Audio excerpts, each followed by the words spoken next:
ബ്രഹ്മേ മുഹൂർത്തെ ഉത്തിഷ്ഠേൽ സ്വസ്ഥോ രക്ഷാർത്ഥമായുഷക എന്ന് പറയുന്നത്. ഇപ്പൊ നാട്ടിൻപുറങ്ങളിലൊക്കെ വൈദ്യന്മാര് ചവിട്ടിത്തിരുമുക എന്ന് പറയും. അതും ഈ ആയുർവേദമായിട്ട് ബന്ധമുണ്ടോ? ഒരു ബന്ധവുമില്ല.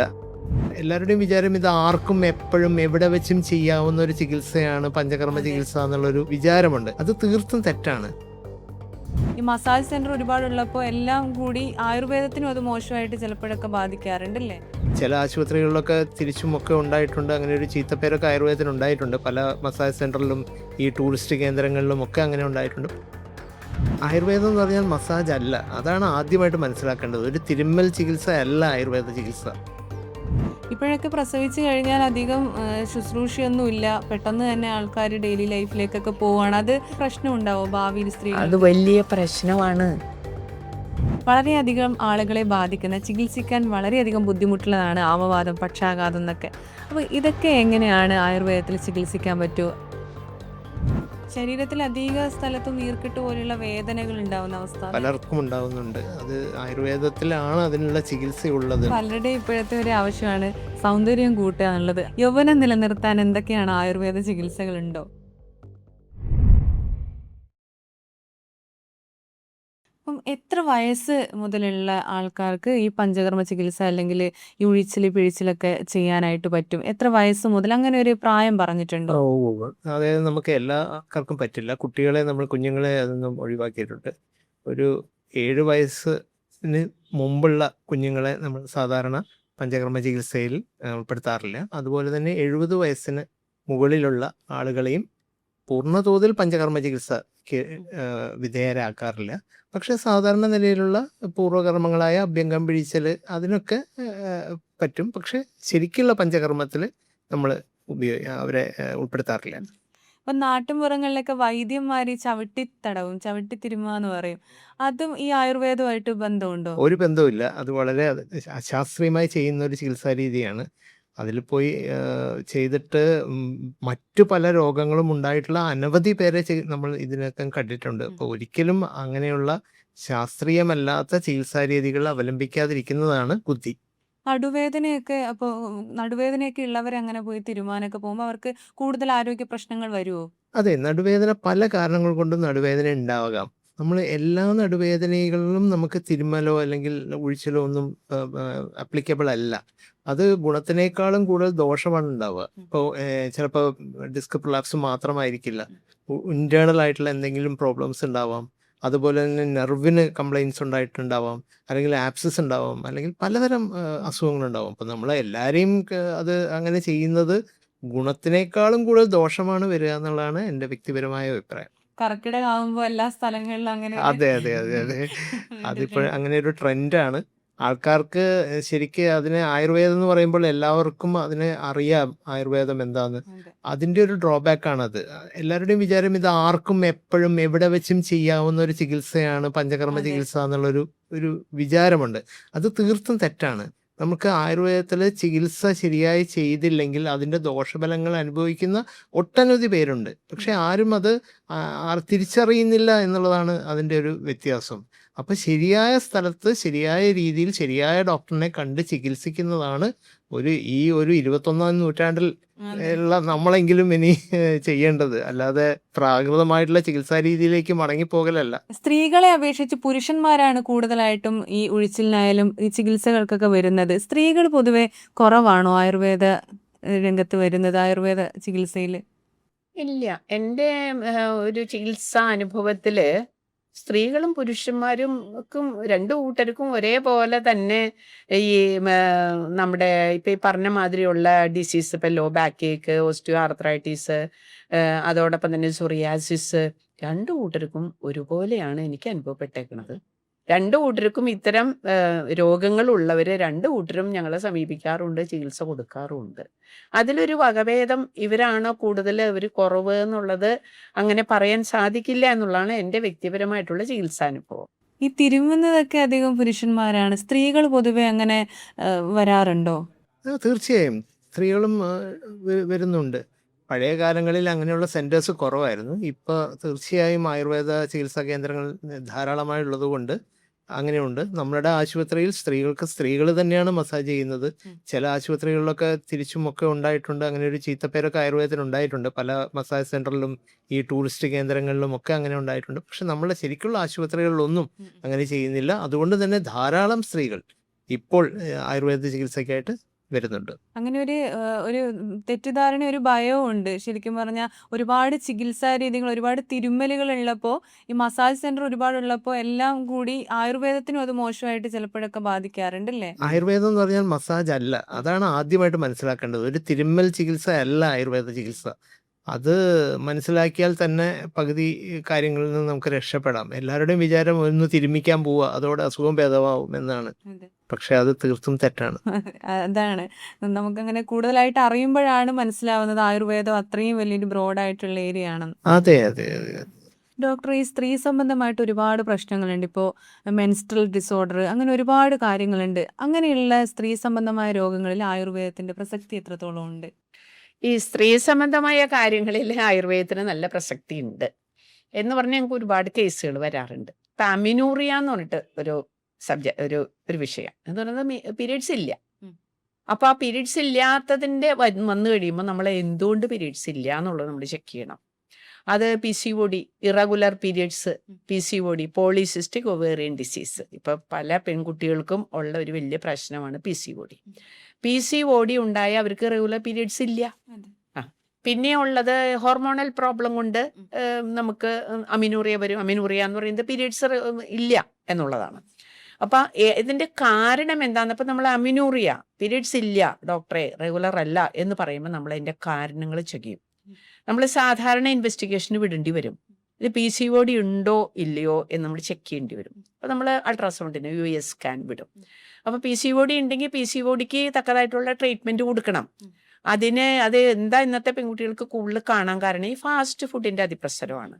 അപ്പോൾ ഫാസ്റ്റ് ഫുഡ്, അതോടൊപ്പം തന്നെ വറുത്ത സാധനങ്ങൾ, ഓവർടേക്ക് ഈ ഇത് മന്തികളൊക്കെ ഇല്ല ഇപ്പോൾ, അതൊക്കെ കഴിക്കല്, അതൊക്കെ അൽഫാം അതൊക്കെ completely I advise them to stop it. ഒരു കാരണവശാലും കഴിക്കരുതെന്ന് പറയും. വീട്ടിലുണ്ടാക്കിയ ഭക്ഷണം കഴിച്ചു പഠിക്കും എന്ന് പറയും. അപ്പൊ പേരൻസ് പറയുന്നത് ഇവർ പുറത്തു പോയിട്ട് കഴിക്കാനാണ് ഇവർക്ക് താല്പര്യം, അതിന്റെ ടേസ്റ്റ് അവർക്ക് പറ്റുള്ളൂ, അതേ സാധനം തന്നെ വീട്ടിലുണ്ടാക്കിയാൽ വേണ്ട ഡോക്ടറെ എന്ന് അവർ പറയാ. പേരൻസ് അമ്മമാര് പറയും. അപ്പൊ അതാദ്യം തന്നെ നമ്മൾ ബ്ലോക്ക് ചെയ്യും. അപ്പോൾ അമിനൂറിയയുടെ പീരിയഡ്സ് PCOD ഒന്നും ഇല്ല എന്ന് പറഞ്ഞു കഴിഞ്ഞാൽ ഹോർമോണൽ പ്രോബ്ലം കൊണ്ട് വരാം. പിന്നെ പ്രഗ്നൻസിയിൽ അമിനൂറിയ വരുമല്ലോ. പ്രഗ്നൻസി ടെസ്റ്റ് ചെയ്ത് നോക്കും. മാരീഡ് ആണെങ്കിൽ പ്രഗ്നൻസി ടെസ്റ്റിൽ പോസിറ്റീവ് ആണെങ്കിൽ അതുകൊണ്ട് വരുന്ന അമിനൂറിയാണ്. അല്ലാത്ത അമിനൂറിയയിൽ നമ്മൾ എള്ള് കഷായം അങ്ങനെയൊക്കെയുള്ള കുറച്ച് റെസിപ്പീസ് നമുക്കുണ്ട്. അപ്പം അങ്ങനത്തെ അത് കഴിക്കാൻ പറയും അവരോട്. ഹോർമോൺസ് റെഗുലൈസ് ചെയ്യാനായിട്ടുള്ള ഔഷധങ്ങൾ നമ്മൾ കൊടുക്കും. അതൊരു പ്രോബ്ലമാണ്. പിന്നെ ഉള്ളതാണ് ഡിസ്മെനൂറിയ എന്ന് പറഞ്ഞ കഷ്ടാർത്തവം, അതായത് വളരെ പെയിൻഫുൾ മെനിസ്ട്രേഷൻ. എപ്പോഴും കാല് വേദന, വയറുവേദന, പിന്നെ തലവേദന എന്ന് പറഞ്ഞിട്ട് ഛർദ്ദിക്കാൻ വരിക, പിന്നെ അസിഡിറ്റി, വയറിരിച്ചിൽ, ഇങ്ങനെയൊക്കെ പറഞ്ഞു വരും. അപ്പൊ അത് ചിലക്ക് 10-40 പീരീഡ്സ് നിൽക്കാറാവുന്നവരും കാണുമെന്നേ. അത് പല ഏജിലുള്ളവർ ഇത് വരുന്നുണ്ട്. അപ്പൊ അങ്ങനെയുള്ളവർക്ക് നമ്മൾ കൊടുക്കുന്നത് അതിന് ചില റെസിപ്പീസ് ഉണ്ട്. നമുക്ക് സപ്തസാരം കഷായം ഉണ്ട്, അതോടൊപ്പം തന്നെ ഗൈനോവേദൻ എന്ന് പറഞ്ഞ ഗുളിക കൊടുക്കും, മെൻസി ഫോർട്ട്, അതിന് പറ്റിയ അശോകാരിഷ്ടം. അപ്പോൾ അങ്ങനെയുള്ള റെസിപ്പീസ് നമ്മൾ കൊടുത്തിട്ട് അവരുടെ വേദനയെ ശമിപ്പിക്കാനായിട്ട് നമ്മൾ നോക്കും. പിന്നെ ഉലുവ തിളപ്പിച്ച് കഴിക്കാൻ പറയും. അതൊക്കെ ഒറ്റമൂലി പ്രയോഗങ്ങളായിട്ട് പറയും. ഇപ്പം കഷ്ടം. പിന്നെ മെനോറീജിയ, അതായത് എക്സസീവ് ബ്ലീഡിങ്, പീരീഡ് സമയത്ത് പീരീഡ് വന്ന് നിൽക്കില്ല. അപ്പം അങ്ങനെയുള്ളത് വരുമ്പോൾ നമ്മൾ പറയുന്നത് ആ പീരിയഡ്സിനെ ഒരു 3-4 ദിവസം മാത്രം അതിനെ വരത്തക്ക രീതിയിൽ എക്സസീവ് ആയി എന്ന് കണ്ടു കഴിഞ്ഞാൽ അതിന് കഴിക്കാവുന്ന നമ്മൾ ദ്രാക്ഷാദി കഷായം, ഋതുരഞ്ജിനിയിൽ അതിന് കുറേ റെസിപ്പീസ് ഉണ്ട്. അത് നമ്മൾ അഡ്വൈസ് ചെയ്യും. അത് വേറൊരു പ്രശ്നമാണ് ഈ മെനോറീജിയ, PCOD. പിന്നെ വേറൊന്ന് പറയുന്നതാണ് മെനോപോസൽ സിൻഡ്രോം. മെൻസസ് നിൽക്കാറാവുമ്പോൾ രോഗി വന്നിട്ട് പറയും ഭയങ്കര ദേഷ്യപ്പെടുക, ഹസ്ബൻഡും കൂടെ വരും. ഇവള് കുറെ നാളായിട്ട് ഭയങ്കര ദേഷ്യപ്പെടല്ല ഡോക്ടറെ, എന്നോടും ദേഷ്യപ്പെടും, മക്കളോടും ദേഷ്യപ്പെടും. പ്രായം എത്രയായി? 50 കഴിഞ്ഞു, 52, 55. വിഷമിക്കേണ്ട, ഇവർക്ക് മെനോപോസ് ആകാൻ പോണു. പ്രീ മെനോപോസിന് മുമ്പേ തുടങ്ങും. ചിലക്ക് മെനോപോസ് ആയി 1 ഇയർ പീരീഡ് വന്നില്ലെങ്കിലാണ് മെനോപോസ് എന്ന് പറയുന്നത്. 1 ഇയർ കണ്ടിന്യൂസ് ആയിട്ട് വരാതിരിക്കണം. അപ്പോൾ അത് മെനോപോസായി. ഇനി മെനോപോസ് കഴിഞ്ഞു, 1 വർഷം കഴിഞ്ഞു, വന്നിട്ടില്ല, പോസ്റ്റ് മെനോപോസൽ സിൻഡ്രോം ഉണ്ട്. അതായത് മെനോപോസ് നിന്നിട്ടും പിന്നെ ചിലർക്ക് 60-62 വയസ്സ് വരെ ഈ സിൻഡ്രോം എന്ന് പറഞ്ഞു കഴിഞ്ഞാൽ സ്ട്രെസ്, ടെൻഷൻ, അതോടൊപ്പം തന്നെ വേദനകള്, ഉറക്കല്ലായ്മ, ഇതെല്ലാം അങ്ങ് പിന്നെ ചൂട്, ഹോട്ട് ഫ്ലഷ് ഇതൊക്കെ വന്നുകൊണ്ടിരിക്കും. അപ്പൊ നമ്മൾ ശീതകഷായധാര ചിലപ്പോൾ അഡ്മിറ്റ് ചെയ്യേണ്ടി വരും, തലയ്ക്ക് ധാര കൊടുക്കേണ്ടി വരും സ്ട്രെസ് കുറയ്ക്കാനായിട്ട്. പിന്നെ അതിന് നല്ല ഇന്റേണൽ മെഡിക്കേഷൻസ് ഉണ്ട്, മാനസമിത്രം ഗുളിക, ദ്രാക്ഷാദി കഷായം, ശരീരത്തിനെ തണുപ്പിക്കണം. പിന്നെ ഹോർമോൺസിനെ റെഗുലൈസ് ചെയ്യണം. ഈ വനോവ എന്നൊക്കെ പറയുന്ന ക്യാപ്സ്യൂളൊക്കെ ഉണ്ട്. അതൊക്കെയാണ് നമ്മൾ മെനോപോസൽ സിൻഡ്രോമിന് കൊടുക്കുന്നത്. പിന്നെ ഉള്ളതാണ് സാധാരണ പെൺകുട്ടികൾ തുടങ്ങി വലുപ്പക്കാർ തുടങ്ങി അസ്ഥിയുരുക്കം എന്ന് പറയും. അതായത് ശ്വേതപ്രദനം എന്നാണ് അതിൻ്റെ സയൻറ്റിഫിക് പേര്. ആയുർവേദത്തിൽ വൈറ്റ് ഡിസ്ചാർജ്മെന്റ് എന്ന് പറയും. അത് നോർമലായിട്ട് നമുക്ക് ഉണ്ടാവും, സ്ത്രീകൾക്കും പെൺകുട്ടികൾക്കും.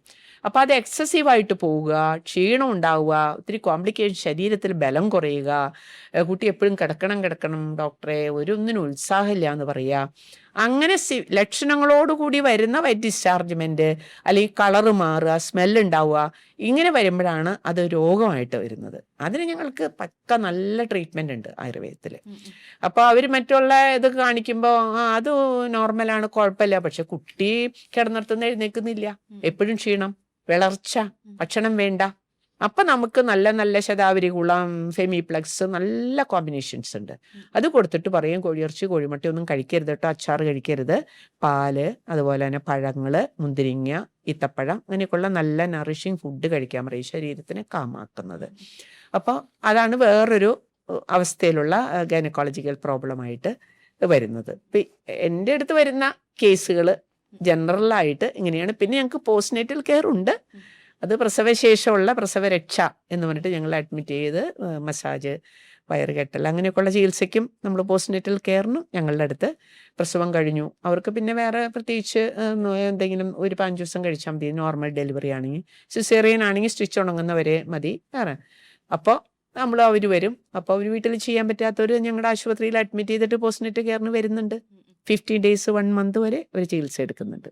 വീടുകളിൽ തന്നെ ഇപ്പോൾ കർക്കിടകത്തിൽ ഇങ്ങനെ മരുന്നൊക്കെ ഉണ്ടാക്കി കഴിക്കുക, അങ്ങനെയൊക്കെ ചെയ്യുന്നവരുണ്ടല്ലോ. ഈ പ്രസവവും അതുപോലെ തന്നെ പ്രസവ ശേഷം ആയിക്കോട്ടെ, പ്രസവത്തിന് മുമ്പായിക്കോട്ടെ, അതുമായിട്ടുള്ള ആയുർവേദത്തിന്റെ ഒരു ബന്ധം എങ്ങനെയാണ്? അത് നമ്മുടെ പഴയ അമ്മമാർക്കൊക്കെ അറിയാം പ്രസവ ശേഷം എന്തൊക്കെയാ നമ്മൾ ചെയ്യേണ്ടത് എന്നുള്ളത് അവർക്ക് അറിയാം. ഉള്ളിലേഹ്യം, അങ്ങനെയൊക്കെയുള്ള, പിന്നെ വേദവെള്ളം എന്നൊക്കെ പറഞ്ഞിട്ട് വേദവെള്ളം, തെങ്ങും പൂക്കുലാതി ലേഹ്യം, ഇതൊക്കെ അവർക്ക് തന്നെ അമ്മമാർക്കറിയാം. ധന്വന്തരം തൈലം, ധന്വന്തരം കഷായം, ധന്വന്തരം ഗുളിക, ജീരകാരിഷ്ടം, ദശമൂലാരിഷ്ടം, ഇതൊക്കെയാണ് സാധാരണ പോസ്റ്റ്നേറ്റൽ കെയറിന്. ഇപ്പൊ നമുക്ക് ഇത്തിരി റെസ്ട്രിക്ഷൻ വന്നു. അത് പാടില്ല, അത് ഇന്റേണൽ മെഡിക്കേഷൻസ് അധികം വേണ്ട, എക്സ്റ്റേണൽ ചെയ്തോ, ഇന്റേണലി അധികം കഴിക്കരുത് എന്നൊക്കെ ചിലര് ഇങ്ങനെ അഡ്വൈസ് ഒക്കെ ചെയ്യുന്നുണ്ട്. ആയുർവേദം അല്ല, മറ്റ് ശാസ്ത്രത്തിലുള്ളവർ. അപ്പോൾ എന്നാലും ഇവര് പ്രസവരക്ഷയ്ക്ക് നമ്മുടെ അടുത്ത് വരുന്നുണ്ട്.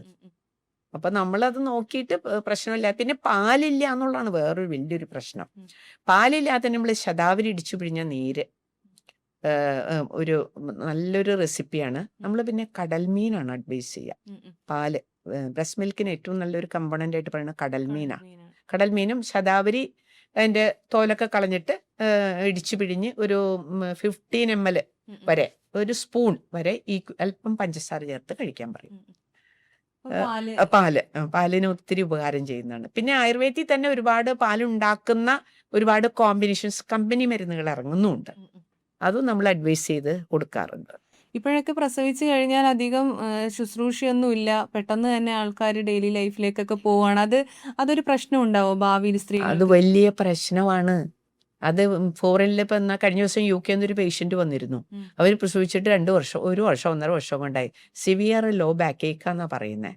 അപ്പൊ ആ പേഷ്യന്റ് തന്നെ നമ്മളോട് പറഞ്ഞു, നമ്മൾ ചോദിച്ചിട്ടല്ല, ഡോക്ടറെ ഞാൻ പ്രസവരക്ഷ ഒന്നും എടുത്തില്ല, ഞാൻ ഡ്യൂട്ടി കഴിഞ്ഞിട്ട് പ്രസവിച്ച് കഴിഞ്ഞിട്ട് 7ാം ദിവസം ഡ്യൂട്ടിക്ക് പോയിന്ന്, 5ാം ദിവസം 7ാം ദിവസം കൊണ്ട് ഡ്യൂട്ടിക്ക് പോയിന്ന്. അപ്പൊ അവര് തന്നെ പറയാ, ഒരു പ്രസവരക്ഷ ഞാൻ എടുത്തില്ല ഡോക്ടറെ, വലിയ കഷ്ടത്തില. അപ്പൊ ഞാൻ എന്നിട്ട് അവരെ അഡ്മിറ്റ് ചെയ്തിട്ട് 2-3 ആഴ്ച ട്രീറ്റ്മെന്റ് കൊടുത്ത്, നടുവേദനയൊക്കെ കളഞ്ഞ്, അതിന്റെ മസാജും അതിന്റെ ചികിത്സയൊക്കെ കൊടുത്ത്, കിഴിയൊക്കെ കൊടുത്ത്, പിക്കപ്പ് ആക്കി, ശരീരമൊക്കെ ഒന്ന് പുഷ്ടി പ്രാപിപ്പിച്ചിട്ടാണ് ആ പേഷ്യന്റ് UK തിരിച്ചു പോയത്. പഴമക്കാര് പറയുന്നതൊക്കെ അപ്പൊ ശരിയല്ല? അതെ, അതില് സംശയമില്ല.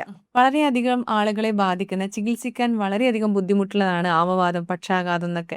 അപ്പൊ ഇതൊക്കെ എങ്ങനെയാണ് ആയുർവേദത്തിൽ ചികിത്സിക്കാൻ പറ്റുമോ? അതിനെക്കുറിച്ചൊന്ന് പറയാം. ഈ ആമവാദം, റുമറ്റോയ്ഡ് ആർത്രൈറ്റിസ് എന്ന് പറയുന്ന അസുഖം നമ്മുടെ എല്ലാ ജോയിൻസിനെയും എഫക്റ്റ് ചെയ്യുന്നൊരു അസുഖമാണ്. വളരെയധികം ആൾക്കാർ അതുകൊണ്ട് ബുദ്ധിമുട്ടുന്നുണ്ട്.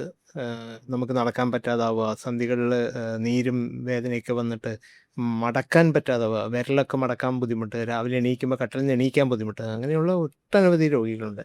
ഇവർക്ക് സാധാരണ നിലയിൽ ചികിത്സ ആയുർവേദത്തിൽ വളരെ ഫലപ്രദമായ ചികിത്സകളുണ്ട്. ഇംഗ്ലീഷ് ഡോക്ടർമാരിൽ സാധാരണ അവർ സ്റ്റീറോയിഡ് വെച്ചിട്ടാണ് ചികിത്സിക്കാറുള്ളത്. അതുകൊണ്ട് അങ്ങനെയാണ് പെയിൻ മാനേജ്മെൻറ്റ് നടത്തുന്നത്. പക്ഷെ ആയുർവേദത്തിൽ പെയിൻ മാനേജ്മെൻ്റ് അല്ല, നമ്മൾ ആ ചികിത്സ, അതായത് ഈ സൈനോവിയൽ മെമ്പറൈൻ്റെ ഒരു ഇൻഫ്ലമേഷനാണ് കൂടുതലായിട്ടുണ്ടാവുന്നത്. അപ്പോൾ ഇതിനെ ചികിത്സിക്കാനുള്ള ആമം എന്ന് പറയുന്നത് അതൊരു ബോഡിയിലുള്ള ഒരു കണ്ടീഷനാണ്. അപ്പോൾ ആമത്തിന് ചികിത്സിക്കാൻ നമുക്ക് ചൂർണ്ണക്കിഴി, പൊടിക്കിഴി, അങ്ങനെയുള്ള പലതരം പഞ്ചകർമ്മ ചികിത്സയുണ്ട്.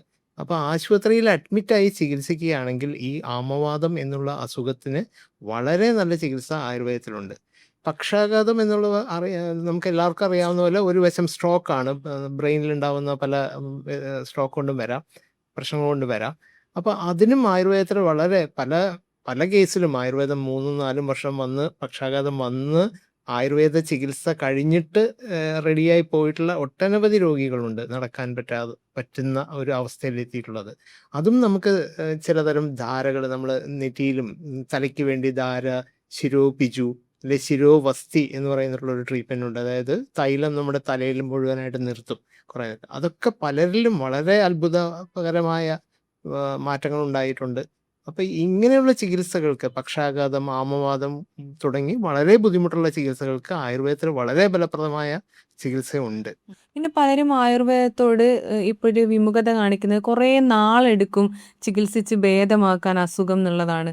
അതിലെന്താണ് ഒരു സത്യാവസ്ഥ? ആയുർവേദ ചികിത്സ നമ്മൾ സാധാരണ admitted treatment the most minimum 2 weeks വേണമെന്നാണ് നമ്മൾ അഡ്വൈസ് ചെയ്യുക. അത് നിയമപ്രകാരം 3 to 4 വീക്സ് ആണ് ഉത്തമം. പക്ഷെ ഇന്നത്തെ കാലഘട്ടത്തിൽ ഈ ആൾക്കാർക്ക് സമയമില്ലാത്തത് കൊണ്ടും തിരക്ക് പിടിച്ച ലോകമായതുകൊണ്ടും അവർ ചിലർ വന്ന് ചോദിക്കും, ഞങ്ങൾക്ക് 1 വീക്ക് സമയമുള്ളൂ.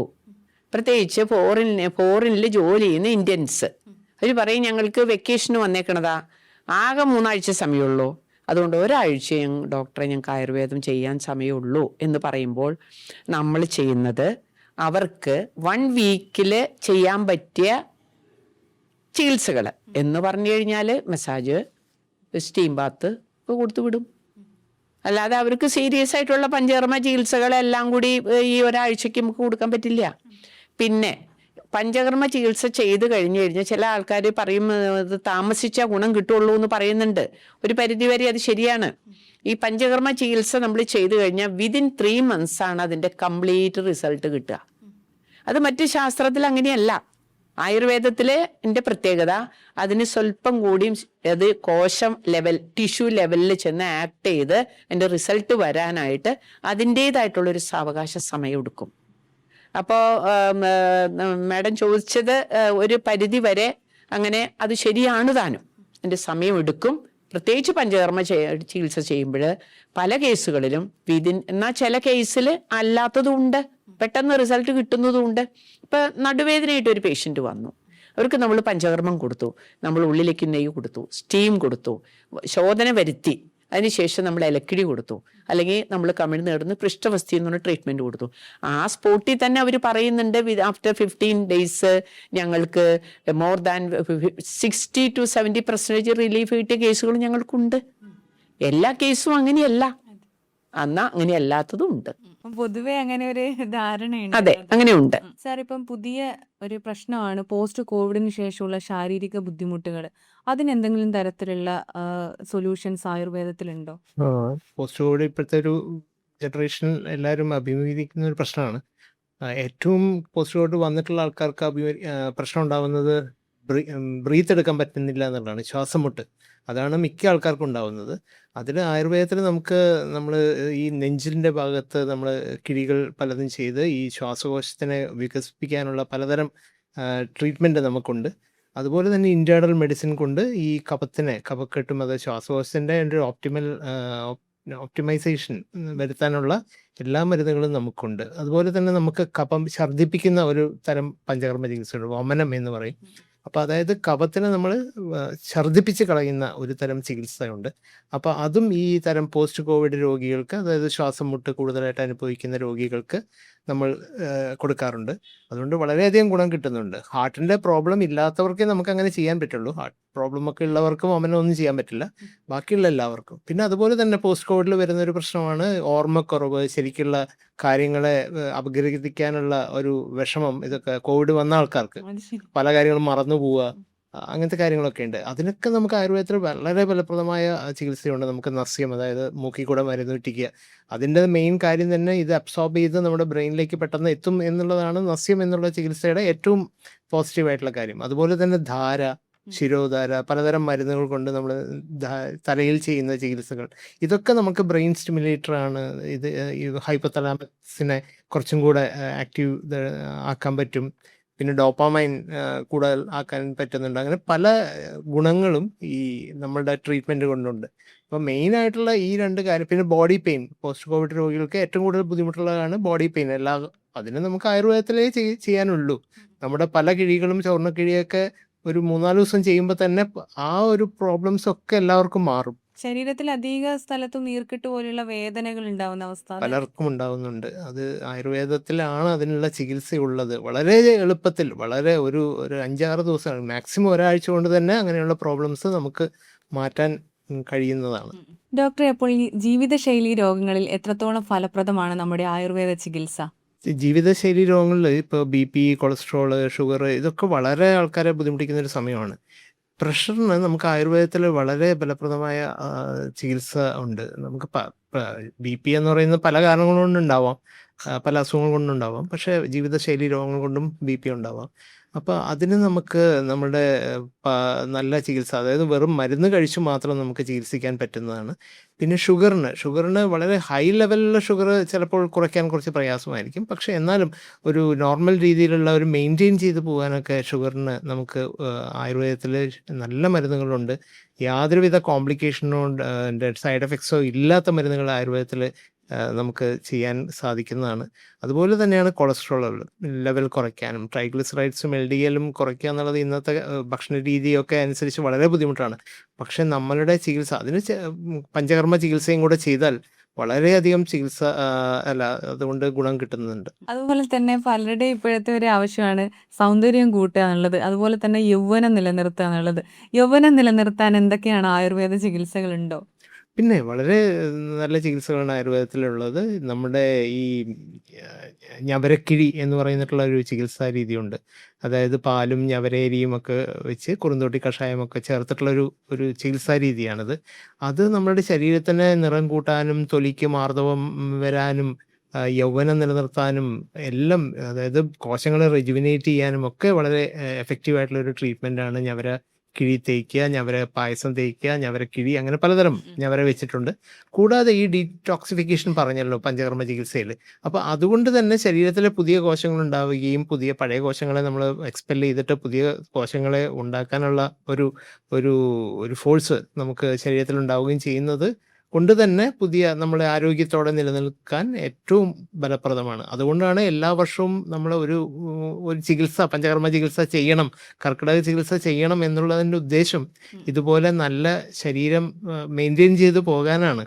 അതുകൊണ്ട് തന്നെ നിങ്ങളെ ആരോഗ്യത്തിനെ യൗവനത്തിനെ നമുക്ക് പിടിച്ചു നിർത്താൻ, അത് കുറേ കാലം അങ്ങനെ കൊണ്ടുപോകാൻ സാധിക്കും. അതുപോലെ തന്നെ ഒരു ചൂടുള്ള ഒരു ഭരണി പോലെ തന്നെ ഇരിക്കുന്ന ഒരു ശരിക്കും അതെ, അതൊരു സ്റ്റീം പാത്ത് എന്ന് പറയും. നമ്മൾ തൈലമൊക്കെ പുരട്ടി നമ്മളുടെ അതിൽ ഇരിക്കും കുറച്ച് നേരം. അതിന് നമ്മുടെ ബോഡിയിലുള്ള നമ്മുടെ സുഷിരങ്ങളൊക്കെ ഒന്ന് തുറന്ന് ഉള്ളിലുള്ള ഇതൊക്കെ പോവും, വേർപ്പ് നന്നായിട്ട് വരും.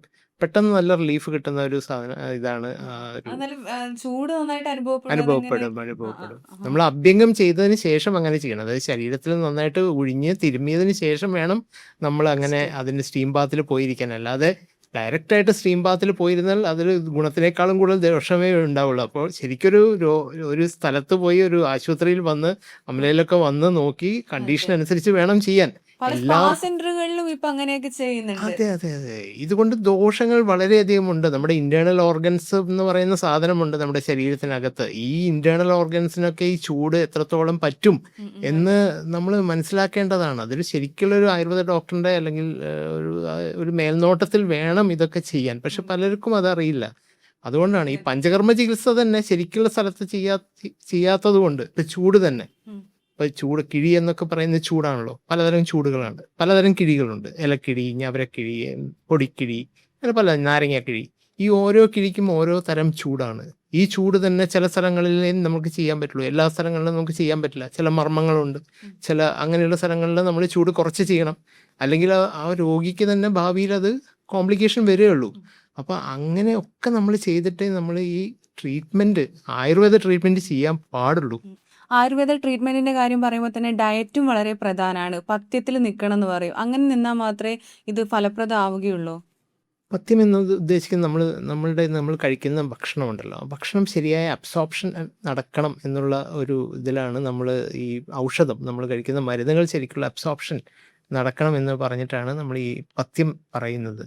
അത് നമ്മൾ സാധാരണ പറയുന്നത് എരിവ്, പുളി, മസാല കുറയ്ക്കുക, അങ്ങനത്തെ കാര്യങ്ങളൊക്കെയാണ് കൂടുതൽ പറയുന്നത്. പിന്നെ ചൂടുള്ള ഭക്ഷണങ്ങൾ, ഇപ്പം ചിക്കനൊന്നും കഴിക്കരുത്, അങ്ങനെയൊക്കെ നമ്മൾ പറയാറുണ്ട്. അതൊക്കെ ഈ മെഡിസിൻ അബ്സോർപ്ഷന് സഹായിക്കാൻ വേണ്ടിയിട്ടാണ് പഥ്യം നമ്മൾ പറയുന്നത്. അലോപ്പതി മരുന്നുകൾ പോലെ അല്ല ആയുർവേദ മരുന്നുകൾ. അതിൻ്റെ പൊട്ടൻസി കുറച്ച് കുറവാണ്. അപ്പോൾ അതിന് നമ്മൾ ഇങ്ങനെയൊക്കെ ചെയ്താലാണ് അത് പെട്ടെന്ന് അബ്സോർബ് ചെയ്തിട്ട് നമ്മുടെ ബ്ലഡിലേക്ക് പെട്ടെന്ന് കയറുള്ളൂ. അപ്പോൾ അതുകൊണ്ടാണ് പഥ്യം നമ്മൾ നോക്കണം എന്ന് പറയുന്നത്, മരുന്നിൻ്റെ എഫിക്കസി കൂട്ടാനാണ്. ആയുർവേദത്തിൽ നമുക്ക് വളരെയധികം പ്രധാനപ്പെട്ടതാണ് മാം ആയുർവേദ മെഡിസിൻ. അപ്പം അത് അമലയിൽ എങ്ങനെയാണ്? സ്വന്തമായിട്ട് അതിൻ്റെ ഒരു ഫാമൊക്കെ ഉണ്ടോ? ഈ ഔഷധ സസ്യങ്ങൾ എന്ന് പറയുന്നത് അത് ആയുർവേദ വിഭാഗത്തിലെ ഒരു പ്രധാനപ്പെട്ട കാര്യമാണ്. ഒറിജിനൽ ഔഷധങ്ങൾ ചേർത്തിട്ട് വേണം നമ്മൾ മെഡിസിൻ പ്രിപ്പയർ ചെയ്യാനായിട്ട്. ഇപ്പം നമ്മളുടെ ഗാർഡനിലാണെങ്കിൽ ഞങ്ങൾക്ക് ഏതാണ്ട് 500-ൽ പരം സ്പീഷീസ് മെഡിസിൻസ് അവിടെയുണ്ട്. അത് വയനാട്ടിലെ വനങ്ങളിൽ നിന്നൊക്കെ കൊണ്ടുവന്ന് വെച്ചിരിക്കുന്നതാണത്. പിന്നെ KFRIയുടെ സപ്പോർട്ടോടുകൂടി അവിടെ നിന്നും, പിന്നെ NMBB നാഷണൽ മെഡിസിനൽ ബോർഡിൻ്റെ സപ്പോർട്ടോടുകൂടി ഞങ്ങൾ ഒരു പ്രോജക്റ്റ് ഞങ്ങൾക്ക് കിട്ടിയിട്ടുണ്ട്. അങ്ങനെ ഞങ്ങൾ വെറൈറ്റി ആയിട്ടുള്ള ഈ സ്പീഷീസ് വെച്ചിട്ടുള്ള ഗാർഡൻ ഞങ്ങൾ സെറ്റ് ചെയ്തിട്ടുണ്ട്. ഞങ്ങൾക്ക് ഇലക്കിഴിക്കും അതോടൊപ്പം തന്നെ മുറിവെണ്ണ എന്ന് പറഞ്ഞിട്ട് ഒരു ഔഷധങ്ങളൊക്കെ ഉണ്ടാക്കാനും ഒക്കെ ആയിട്ട്, അതുപോലെ തന്നെ മറ്റു ചില ഔഷധ കൂട്ടിനും നമ്മുടെ ഗാർഡനിൽ നിന്ന് തന്നെയാണ് നമ്മൾ ഔഷധങ്ങൾ എടുക്കുന്നത്. പക്ഷേ പല ഔഷധങ്ങളും പുറത്തുനിന്ന് നമ്മൾ ഇമ്പോർട്ട് ചെയ്യേണ്ടി വരും.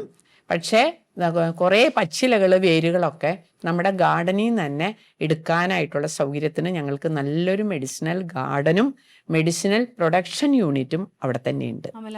അമല ആയുർവേദ ഹോസ്പിറ്റലുണ്ട്. അത് 88-ൽ തുടങ്ങിയതാണ് പ്രൊഡക്ഷൻ യൂണിറ്റ്. അപ്പോൾ ഈ പ്രൊഡക്ഷൻ യൂണിറ്റ് ഉള്ളതുകൊണ്ട് ഞങ്ങളുടെ പേഷ്യൻസിന് ഒറിജിനലായിട്ട് ഞങ്ങളുടെ മേൽനോട്ടത്തിൽ ഉണ്ടാക്കുന്ന കഷായങ്ങളും തൈലങ്ങളും ഗുളികകളും പൊടികളും ഞങ്ങളുടെ നേതൃത്വത്തിൽ ഉണ്ടാക്കുന്ന മരുന്നുകൾ കൊടുക്കുമ്പോൾ അതിനൊരു ജെനുവിൻ ഒറിജിനാലിറ്റി ഉണ്ടാകും. എന്നാൽ ചില മരുന്നുകൾ അത്യാവശ്യത്തിന് മറ്റ് കമ്പനികളിൽ ഞങ്ങൾ സ്റ്റോക്ക് ചെയ്തിട്ടുമുണ്ട്. അതൊരു നല്ല കാര്യമാണ് അല്ലേ? അതുപോലെ തന്നെ ഇനിയിപ്പോൾ നമുക്ക് അറിയാനുള്ളത് മെൻ്റൽ ഹെൽത്തിനും സ്ട്രെസ്സിനും എങ്ങനെയാണ് ആയുർവേദം സഹായിക്കുന്നത്, ആയുർവേദ ചികിത്സ എങ്ങനെയാണ് സഹായിക്കുന്നത് എന്നുള്ളതാണ്. അതോടൊപ്പം തന്നെ നല്ല ഹെൽത്തി ആയിട്ട് നിൽക്കാൻ നമ്മൾ എന്തൊക്കെ ചെയ്യണം?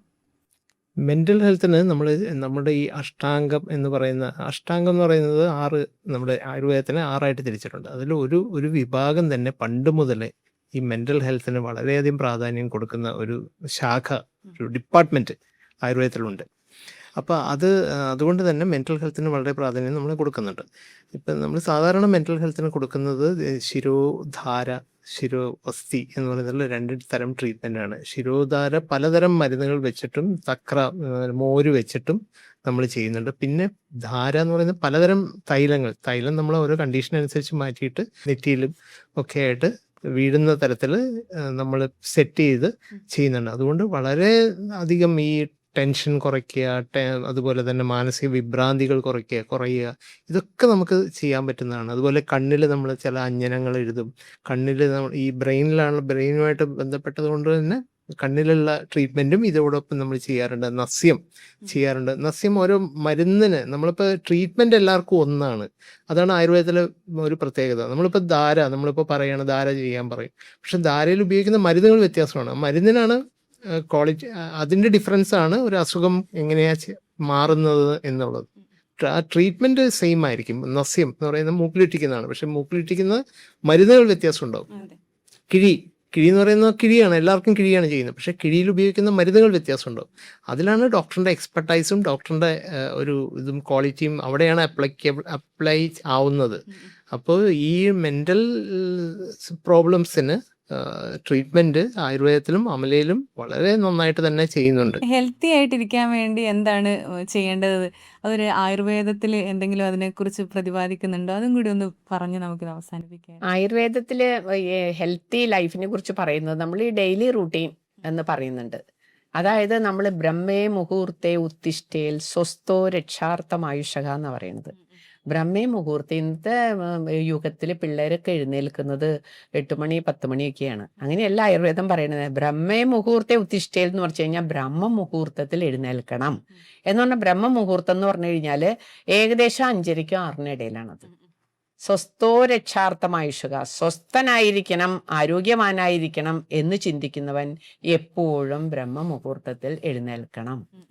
അപ്പൊ എഴുന്നേൽപ്പ് തുടങ്ങിയിട്ട് നേരത്തെ ഡോക്ടർ ജയദീപ് പറഞ്ഞ പോലെ ഡെയിലി റുട്ടീൻ, അതായത് നമ്മൾ എഴുന്നേൽക്കുന്നു, പ്രാർത്ഥിക്കുന്നു, നമ്മുടെ തലേ ദിവസത്തെ ചര്യകളെ കുറിച്ച് നമ്മൾ ചിന്തിക്കുന്നു, നന്നായി ഉറങ്ങിയോ എന്ന് നമ്മൾ ചിന്തിക്കുന്നു, അതിനുശേഷം നമ്മൾ പ്രഭാത കർമ്മങ്ങളിലേക്ക് പോകുന്നു. പണ്ട് ആയുർവേദ ആചാര്യന്മാർ 2 നേരമേ ഭക്ഷണം കഴിച്ചിരുന്നുള്ളൂ. നമ്മുടെ അധ്യശനം എന്ന് പറയും, കഴിച്ചതിൻ്റെ മീതെ കഴിക്കുന്നത്. ഇന്നത്തെ നമ്മുടെ ഈ ഭക്ഷണ രീതിയൊക്കെ വളരെ അനാരോഗ്യകരമായിട്ടുള്ള നീക്കങ്ങളാണ് ഉണ്ടാകുന്നത്.